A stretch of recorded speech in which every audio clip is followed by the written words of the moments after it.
Assalamualaikum. Hari ni kita akan interview orang-orang di Pekan Banting. Okay, nama saya Syed Syahrul Rahman bin Jaludin. Nombor metrik 24 DKM 24 F106. Assalamualaikum, nama saya Puya Alif Hakimi bin Ramzan. Nombor metrik 24 DKM 24 F124. Saya Lee Seng, nombor metrik 24 DKM 24 F1042. Okay, saya Ahmad Taufik bin Saimon Mali. Nombor kad metrik 24 DKM 24 F1045. Okay, sekarang kita cuba abang ni. Kita tanya soalan pasal Petrus Medan Entry. Assalamualaikum bang, abang free abang? Salam, free bang. Okay, saya ada beberapa soalan bang. Yang pertama bang, siapakah bapa kemerdekaan Malaysia? Bapa kemerdekaan Malaysia, Tunku Abdul Rahman Putra Al-Haj. Okey bang. Yang kedua bang, siapakah bapa kemerdekaan Malaysia? Pendeta Mahathir Mohamad. Okey bang, terima kasih bang. Sama. Kita dah jumpa orang seterusnya untuk di-interview.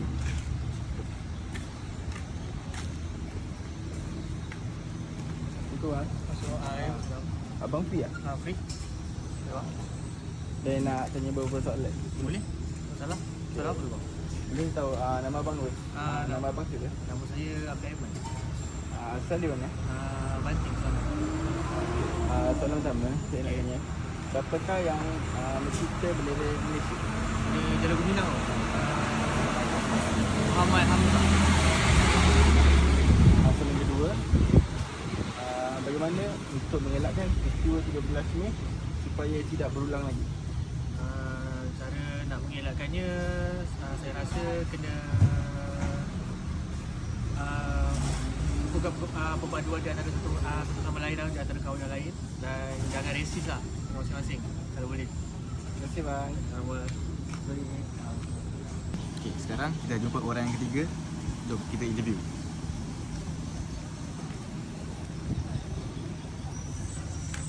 Assalamualaikum bang. Salam. Boleh pinjam masa? Boleh? Apa nama abang? Ahmad Aziz. Asal mana? Asal Banting. Boleh tanya dua soalan. Boleh. Apakah negara mana yang paling lama jajah Malaysia? Seterusnya, apakah juga negara yang kedua?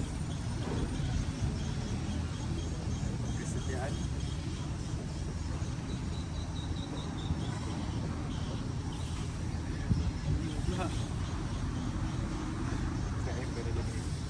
Kesetiaan kepada raja dan negara. Betul. Terima kasih. Sekarang kita dah jumpa orang keempat. So kita untuk dia interview. Jom kita pergi. Hello bang. Ya. Boleh tanya soalan? Boleh Boleh. tanya soalan? Nama? Nama Mokhtar. Asal? Asal Banting. Okay. Soalan pertama adalah kemerdekaan atau sambutan kemerdekaan pada tahun ini kali ke-berapa? Kali ke-berapa? Ke-68. Ada berapa? Lagi soalan kedua adalah siapakah yang memberi slogan Malaysia Merdeka? Datuk Seri Anwar Ibrahim. Oh, okay. Thank you. Thank you bang. Okay, thank you.